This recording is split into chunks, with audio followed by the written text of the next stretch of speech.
अलैकुम रहमतुल्लाहि व बरकातुहू। अल्हम्दुलिल्लाह अल्हम्दुलिल्लाहि वहदह वस्सलातु वस्सलामु अला नबिय्यिना मुहम्मदिन सल्लल्लाहु अलैहि वसल्लम ला नबिय्य बअदह।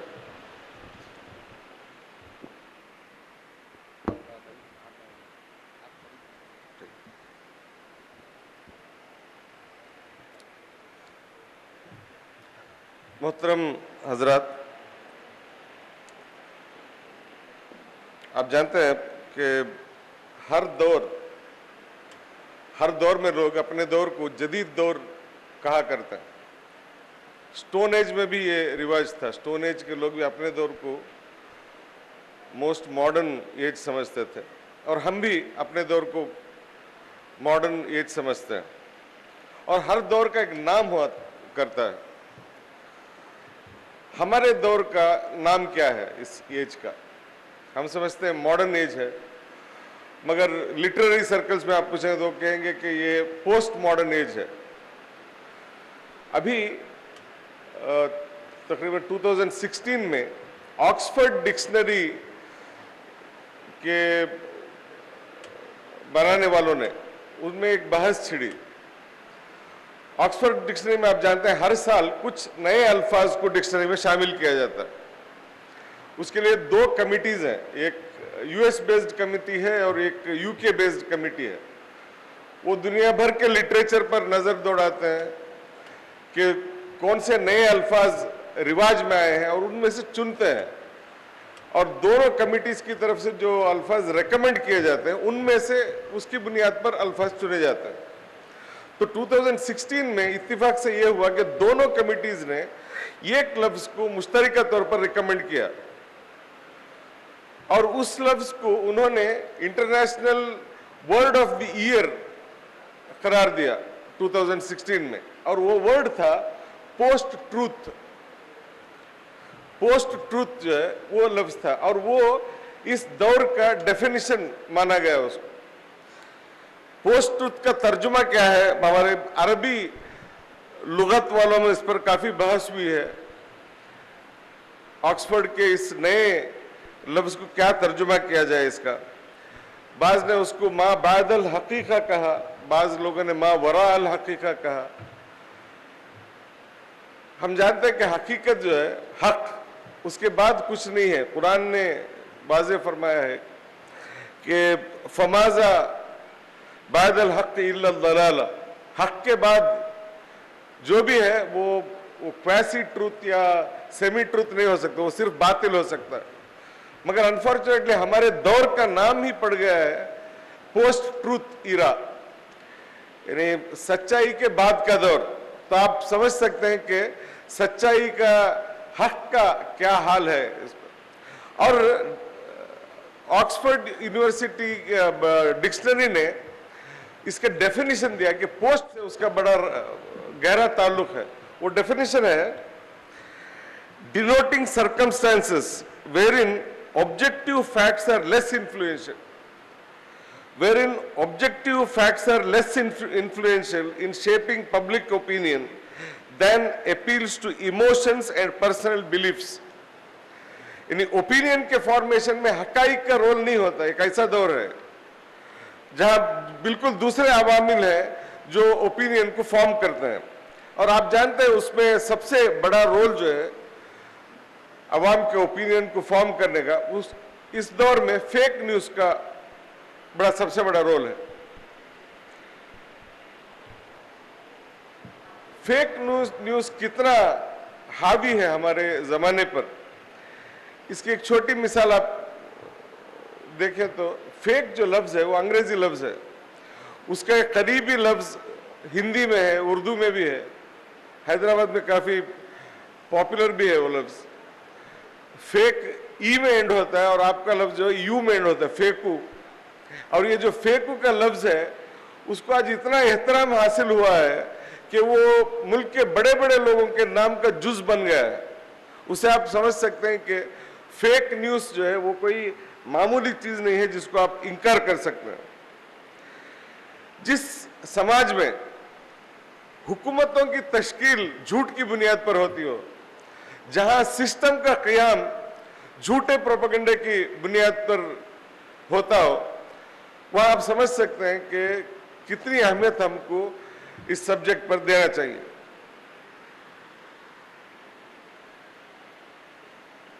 अभी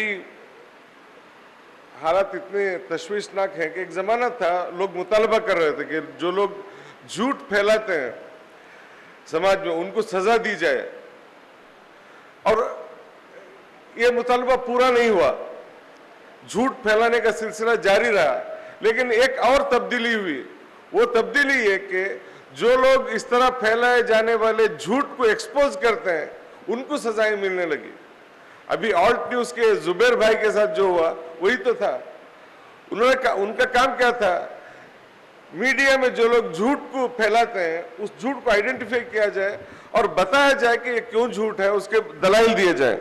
नहीं भाई बस जरा दूर माइक नहीं खाता।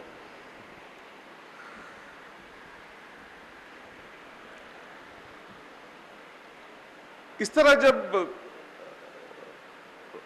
झूठ और फेक न्यूज जब समाज में डोमिनेंट हो जाता है, उसका नतीजा ये हो जाता है कि समाज में अंधेरा छा जाता है। आप जानते हैं कि हक जो है, सच्चाई, वो रोशनी है और झूठ जो है वो अंधेरा है। जब अंधेरा फैलता है समाज में तो लोग मुश्किल में पड़ जाते हैं। वो उनकी ये काबिलियत नहीं रहती कि वो क्या चीज अच्छी है क्या बुरी है, इसके दरमियान क्या चीज सही है क्या गलत है, इसके दरमियान इम्तियाज करने की सलाहियत वो खो देते हैं। और अनफॉर्चुनेटली हमारे दौर में ये हुआ है और बहुत बड़े पैमाने पे हुआ है। इसी का नतीजा है कि जिनको हीरोज के लाइन में होना चाहिए था उनको विलन बनाया गया, और जिनको जेल में होना चाहिए था वो हुक्मरान बन गए, वो मॉडल बन गए। और पड़ोसी जिनको या तो आप दोस्त समझते थे या जिनको जस्ट इग्नोर कर देते थे, वो आपके दुश्मन बन गए। सोसाइटी वार जोन बन गया, वायलेंस, टेंशन ये रोजमर्रा का मामूल बन गया। और हिंदुस्तानी समाज के तनाजुर में कहें कि हिंदुस्तानी सोसाइटी में जो रिसेंटली जो वायलेंस देखा गया है, जो सोशल कॉन्फ्लिक्ट्स देखे गए, टेंशंस देखे गए, उसमें सबसे बड़ा रोल अगर है तो वो फेक न्यूज का रोल है।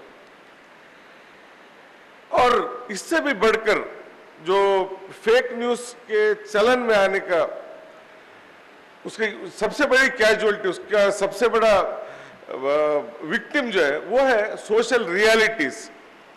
जब कोई सोसाइटी फेक न्यूज में, फेक इवेंट्स में एंगेज हो जाती है तो सोसाइटी अपने असल मसाइल को भूल जाती है। आप देखें हमारे रोजमर्रा के डिस्कशंस के टॉपिक्स क्या हैं। जो लोग रास्तों में आ जाते हैं झंडे लेकर, नारेबाजियां करते हुए, वो किन इश्यूज पर रास्ते में आ रहे हैं, उनके असल मुद्दे क्या हैं। भूख मिसाल के तौर पर, भूख एक कॉमन चीज है जिसको हर कोई समझता है और हर उसका ताल्लुक हर एक से है, मगर भूख किसी को आज रास्ते में नहीं लाती, किसी को एहतिजाज पर नहीं उभारती। वो मौजूद बात है ही नहीं। गरीबी, अनएम्प्लॉयमेंट, करप्शन, क्राइम्स, ये सब ज्यादा से ज्यादा आपके SIO के सेमिनार्स में, कॉन्फ्रेंसेस में इन चीजों पर बहस होती है। समाज में इन चीजों पर बहस नहीं होती।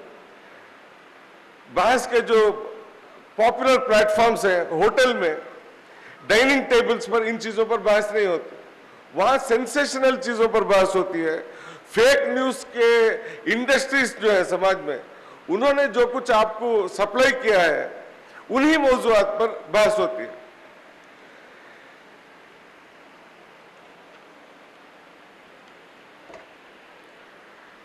आप जानते हैं कोविड फेक न्यूज का बहुत ही अच्छा डेमोन्स्ट्रेशन था कि फेक न्यूज कितना पावरफुल है। लोग कोविड के ताल्लुक से इतने अफवाहें फैली समाज में कि कोविड स्लो फैल रहा था और फेक न्यूज कोविड से ज्यादा फास्ट फैल रहा था। 2000 के नोट के ताल्लुक से देखिए, एक जमाना था, गॉसिप जो है इंसानी मुआशरे में कोई नई चीज नहीं है। गॉसिप, रूमर मॉन्गरिंग हमेशा समाज का हिस्सा रहा है। मगर इस दौर की खुसूसियत यह है कि यहाँ मेन स्ट्रीम न्यूज चैनल्स में प्राइम टाइम में वेल नोन एंकर्स उनका मौजू बन गया फेक न्यूज। इस तरह नहीं कि वो फेक न्यूज पे बहस कर रहे हैं, बल्कि वो जो न्यूज दे रहे थे वो फेक था और उसको वो घंटों ग्लोरीफाई कर रहे थे किसी फेक इवेंट को लेकर। मिसाल के तौर पर 2000 रुपए के नोट में माइक्रो चिप होता है, नैनो चिप।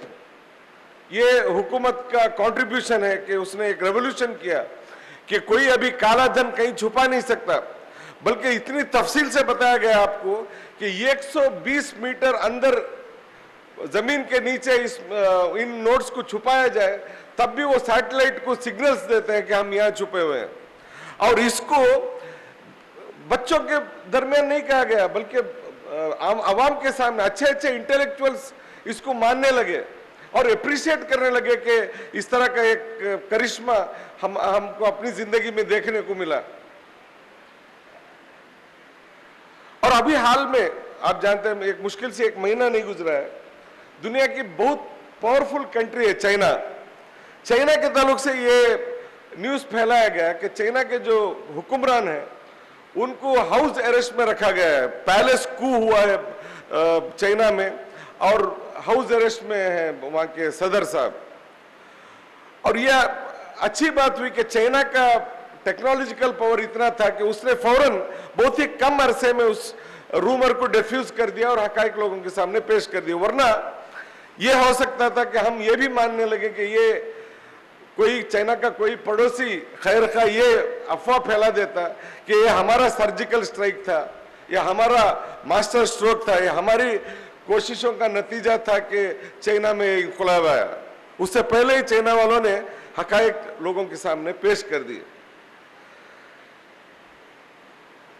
मुझे याद है कि अभी 2019 के इलेक्शंस के टाइम में एक ह्यूमन राइट्स ग्रुप के रिक्वेस्ट पर, उनके इनविटेशन पर मैं बिहार गया था। एक खास एक साहब के फेवर में कैंपेन करने के लिए, वो एमपी कैंडिडेट थे वहां पर। मेरे साथ दूसरे भी बहुत से साथी थे और हम लोग इलेक्शन से 1 महीना पहले पहुंचे थे वहां। और उस शख्स का ताल्लुक जो एक पर्टिकुलर कास्ट से था, काफी पावरफुल कास्ट है वो, उस कास्ट का वो मेंबर है।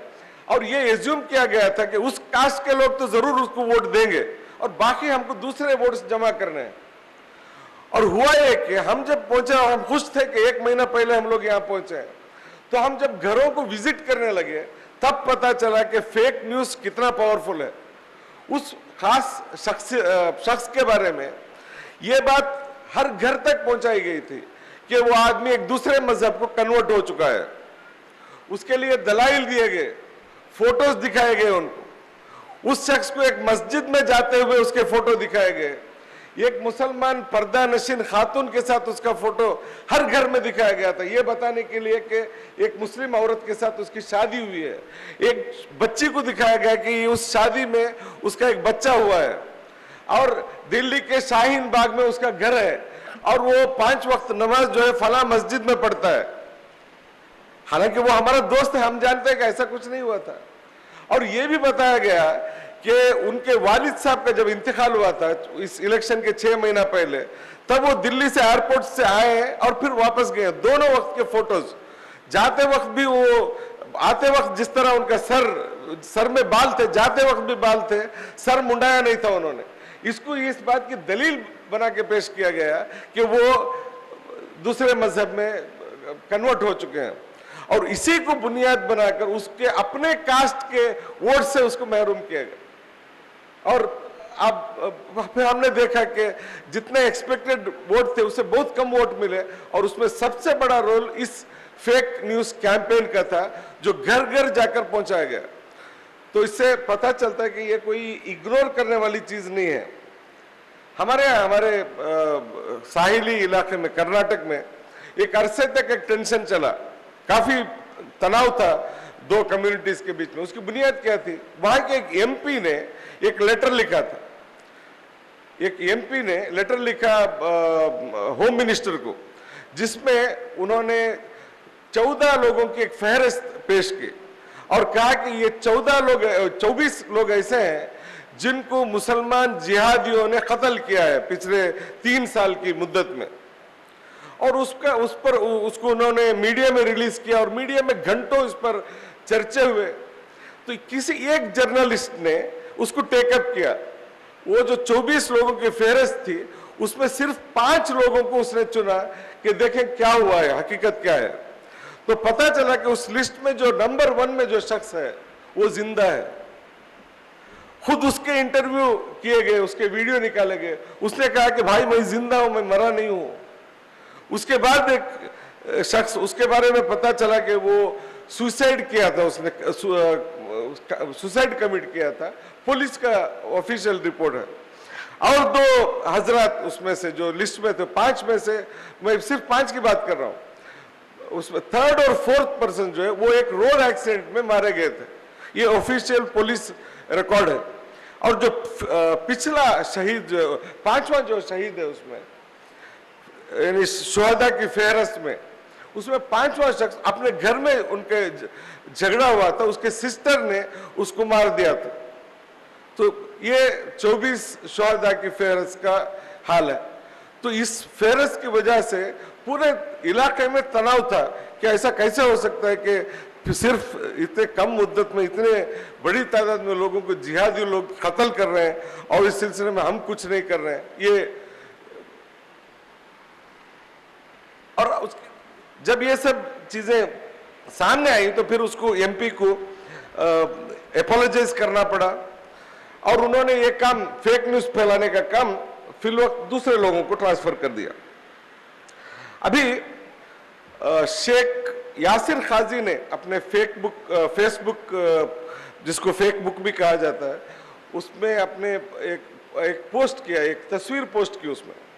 और वो तस्वीर ऐसी थी जैसे कोई डायनासोर हो। हम जानते हैं डायनासोर का कोई एग्जिस्टेंस नहीं है, एलियंस का कोई एग्जिस्टेंस नहीं है, मगर वो बज़ाहिर ऐसा दिखता था जो हमको सिनेमा वगैरह दूसरे मुख्तलिफ जरिए से हमको फीड किया जाता है। उस तरह के एक डायनासोर की एक शक्ल नजर आ रही थी उसमें, बहुत ही डरावनी शक्ल। उसके बाद में वाज़ेह किया गया, खुद शेख यासिर खाजी ने वाज़ेह किया उसको कि ये निकॉन जो कैमरा कंपनी है वो एक फोटो कंपटीशन कर रही है। ये एक फोटो है जिसको उन्होंने शॉर्टलिस्ट किया है इस साल के अवार्ड के लिए। और उस फोटो की खुसूसियत क्या है, वो एक छोटी सी चूंटी की फोटो है। माइक्रो फोटोग्राफी की जो टेक्नोलॉजी है उसमें एक इमेज को बहुत 5 या 10 टाइम्स ज्यादा मैग्नीफाई करके पेश किया गया। एक चूंटी को अगर इस तरह आप पेश करें तो बिल्कुल डायनासोर की शक्ल नजर आएगी उसमें। ये अभी हाल की बात है, शेख यासिर खाजी ने पिछले हफ्ता इसको पोस्ट किया था। तो चूंटी को हाथी बनाकर पेश कर रहे हैं, हाथी को चूंटी बनाकर पेश कर रहा है। इसके लिए टेक्नोलॉजी को आज यूज किया जा रहा है।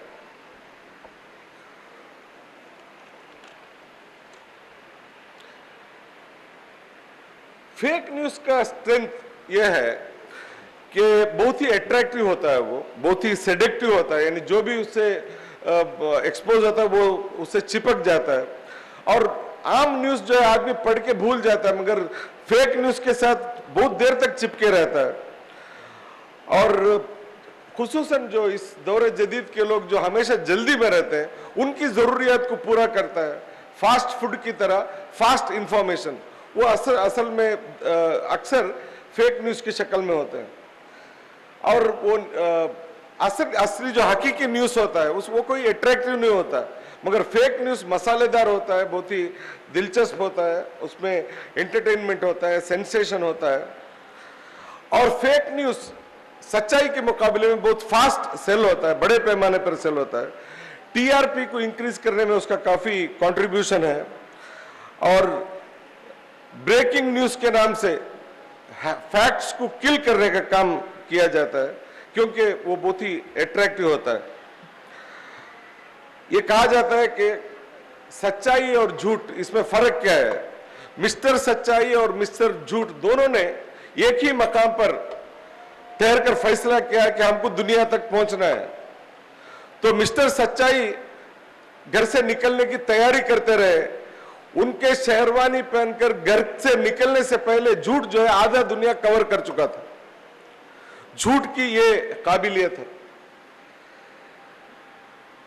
अब ये जो हम जानते हैं कि झूठ के इतने असरात हैं और हम घिरे हुए हैं झूठ से, तो इनको रोकने के लिए हम क्या कर रहे हैं? अगर हम सिर्फ शिकायत कर रहे हैं कि फेक न्यूज का दौर दौरा है और उसको रोकने की कोई कोशिश हम नहीं कर रहे हैं, तो हमको उसके सपोर्टर्स में, पैसिव सपोर्टर्स में शामिल किया जाएगा। और अनफॉर्चुनेटली दुनिया में जो अक्सर लोग फेक न्यूज के ताल्लुक से शिकायतें करते हैं, उसको क्रिटिसाइज करते हैं, वो उसके पैसिव सपोर्टर्स हैं, इसलिए कि उसको रोकने के लिए अमलन वो कुछ भी नहीं कर रहे हैं। फेक न्यूज को बस्ट करना मेरे ख्याल से एक समाजी फरीजा भी है और दीनी फरीजा भी है, और इस काम को बहुत ही बड़े पैमाने पर होना चाहिए। और ये वो लोग कर सकते हैं जो मुनज़्ज़म हो, जो कमिटेड हो, जिनके अंदर इस्तिकामत हो, कंसिस्टेंसी हो, क्योंकि ये कोई एक वन टाइम अफेयर नहीं है, काफी लंबे अरसे में इसी काम से आपको लगे रहना है, तब आप ये काम कर सकेंगे। और फेक न्यूज के साथ ये मसला ये है कि ये इतने बड़े पैमाने पर आज हो रहा है कि छोटे छोटे एफर्ट से, लोकल एफर्ट से इसको डिफीट नहीं कर सकते आप। उसको मैचिंग एफर्ट चाहिए। जिस मैग्नीट्यूड में आप फेक न्यूज को देख रहे हैं दुनिया में, उसी मैग्नीट्यूड का उसके लिए तोड़ आपको करना होगा। अक्सर लोग जो है कभी कभी मायूस हो जाते हैं कि फेक न्यूज और रूमर्स इतने फैल चुके हैं कि हम कुछ नहीं कर पाते। ऐसा नहीं है। झूठ जो है उसका सबसे उसकी बड़ी कमजोरी है कि वो झूठ है, और इसलिए वो ज्यादा देर टिक नहीं पाता, प्रोवाइडेड ये कि उसको कोई गिराने वाला हो। गिराने वाले के आते ही वो गिर जाता है, वो उतना कमजोर है। और सच्चाई की ताकत ये है कि वो सच्चाई है, और मगर सच्चाई खुद ब खुद आगे नहीं आता, सच्चाई को आगे लाना पड़ता है, उसको समाज में तारुफ कराने की कोशिश करनी पड़ती है। और हमारे लिए इस दौर में खुशकिस्मती हमारी ये है कि झूठ को फैलाने के जितने जराए हैं, जितने प्लेटफॉर्म्स हैं, जितनी टेक्नोलॉजी है, वो तमाम हमारे लिए भी अवेलेबल है झूठ के मुखालिफिन के लिए। मगर सच्चाई जो है वो यतीम है। सच्चाई के अलमबरदार वो सिर्फ ख्वाहिशें करते रह जाते हैं, दुआएं पढ़ते रह जाते हैं, वो इन प्लेटफॉर्म्स का इस्तेमाल नहीं करता। कौन कह सकता है कि फेसबुक फैक्ट्स प्रमोट करने की इजाजत नहीं देता? कौन कहता है कि व्हाट्सएप फैक्ट्स प्रमोट करने की इजाजत नहीं देता? ओपन है, ये तमाम प्लेटफॉर्म्स आपके लिए ओपन है, आप इस्तेमाल करें, उसका टेक्नोलॉजी का इस्तेमाल करें। मगर जैसा कि मैंने कहा कि हक जो है, सच्चाई जो है वो यतीम है, उसके अलंबरदार उसको प्रमोट करने के लिए कुछ नहीं कर रहे हैं। और सच्चाई के अलंबरदारों का ये आलम है कि वो आलम लिए खड़े रहते हैं। आलम लेके खड़े रहने से न आलम का फायदा है, और न जिन अखदार की आप नुमाइंदगी करती हैं उन अखदार का भी कोई फायदा नहीं है। आलम लेके आपको आगे बढ़ना होगा, और बड़ी तेजी से आगे बढ़ना होगा। बड़े पैमाने पर लोगों को मुनज़्ज़म करके सही सिमत में आगे बढ़ना होगा। ये जो झूठ के अलंबरदार हैं, वो उन्होंने जो नुकसान किया है सोसाइटी को, उन नुकसानात से, क्योंकि अब जैसे फास्ट फूड है, फास्ट फूड के अपने फायदे भी हैं, लेकिन फास्ट फूड के नुकसानात से आपको लोगों को एजुकेट करना होता है। तब आप लोगों को पता चलता है कि ये जो 2 मिनट में तैयार मिल जाता है, इसके नुकसानात क्या हैं।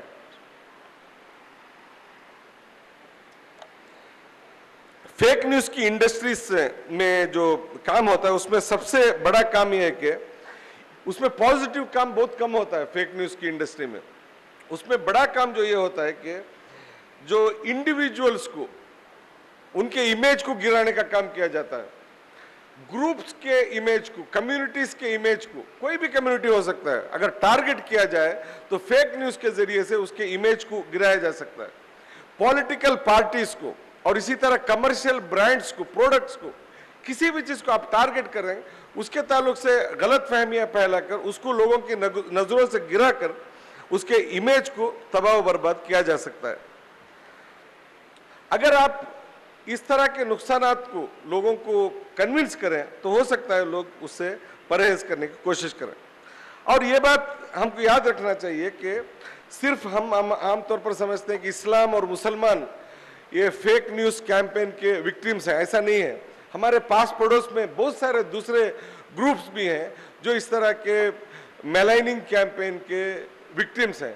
इसीलिए आप कभी अपने आप को आइसोलेटेड महसूस ना करें। अगर आप इस सिलसिले में कोई कार्रवाई करना शुरू करें तो आपको समाज में अच्छी तादाद में पार्टनर्स मिल सकते हैं, एक्टिव पार्टनर्स आपको मिल सकते हैं, बशर्ते कि आप पेशरफ्त करें, कदम बढ़ाना शुरू करें। फेक न्यूज़ के एक्सपोज करने के सिलसिले में एक बहुत अहम बात यह है कि हम अक्सर ये करते हैं कि एक न्यूज़ को लेते हैं फिर उसको एक्सपोज करते हैं और ये नहीं देखते कि फेक न्यूज़ कितने लोगों तक पहुंचा है और हमारा एक्सपोजर कितने लोगों तक पहुंचता है। फेक न्यूज़ करोड़ों लोगों तक पहुंच गया होता है और हम लोग एक छोटे कमरे में बैठ के उसका जवाब तैयार करते हैं और हमारे सर्कल्स में वो सर्कुलेट होता रहता है।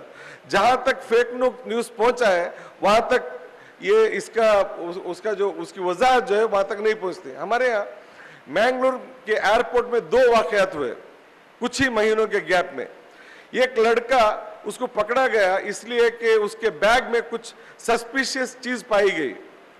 फौरन पूरे न्यूज चैनल्स में ये खबर फैलना शुरू हुआ कि एक लड़का है जिसका ताल्लुक जैश ए मोहम्मद से है या फिर कोई भी आप हिजबुल मुजाहिदीन या कुछ भी कह लें, मुख्तलिफ टेररिस्ट ऑर्गेनाइजेशंस के साथ उस लड़के को जोड़ा गया। कहा कि वो उसका मेंबर है, वो एक बॉम्ब लेकर मैंगलोर एयरपोर्ट में दुबई के फ्लाइट में चढ़ने की कोशिश कर रहा था।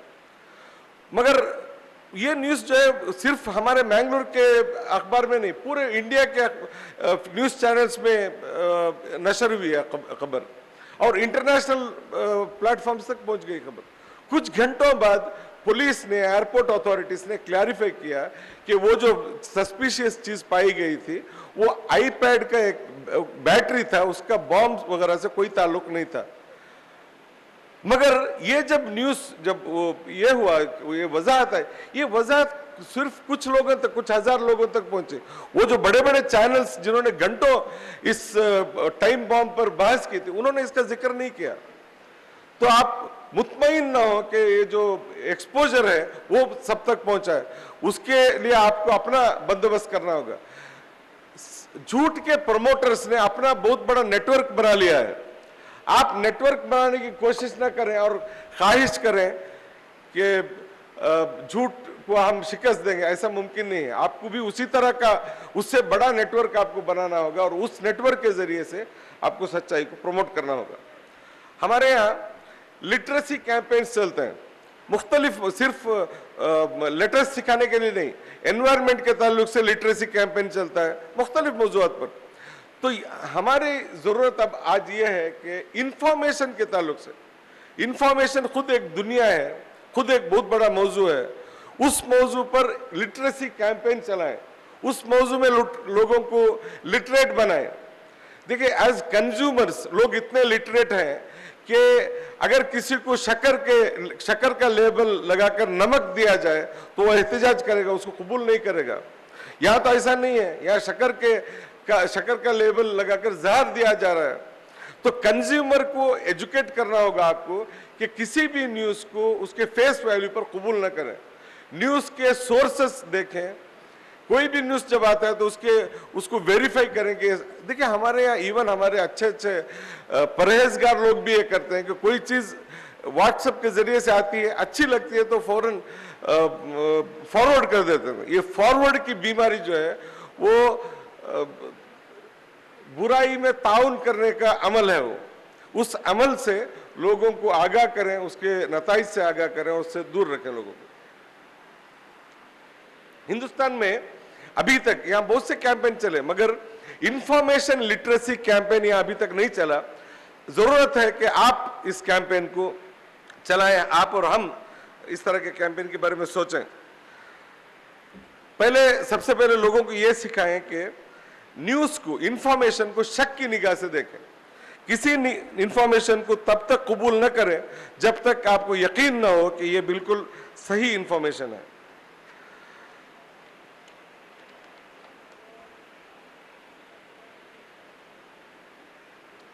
और मैंने तजुर्बे से देखा है कि सिर्फ क्रिटिसाइज करने से फेक न्यूज कम नहीं होता।